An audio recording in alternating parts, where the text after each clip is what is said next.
og velkommen til matematiktimen. I dag skal vi snakke om at bevise vinkelsummen i en trekant, som er 180 grader. Vi starter ud med at snakke om topvinkler. Topvinkler er lige store. Det vil sige, at de her to, vinkel 1 og vinkel 2, er lige store, og de er hinandens topvinkler.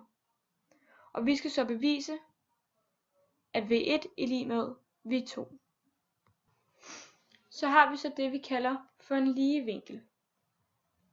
Og det er fra V1 hen forbi W og hen til V2. Vi har så valgt at kalde den her vinkel for W. Og det giver så 180 grader. Ja, så har vi V1 plus W er lig med 180 grader. Og hvis vi så også gerne vil have V2 i spil, så siger vi V1 plus W er lig med V2 plus W. Og så fordi vi har to W'er, kan vi isolere dem. Så det vil så sige, at resultatet af V1 er lig med V2. Og det er jo så også det, vi vil bevise.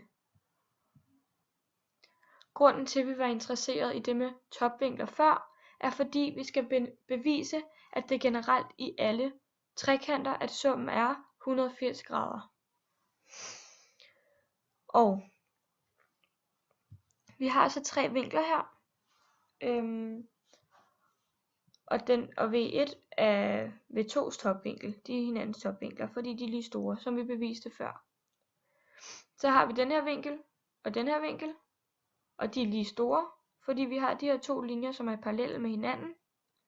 Og denne her linje, som fortsætter.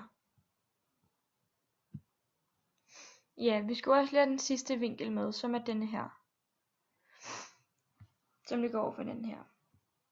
Det vil altså sige, at denne her lige vinkel her er 180 grader.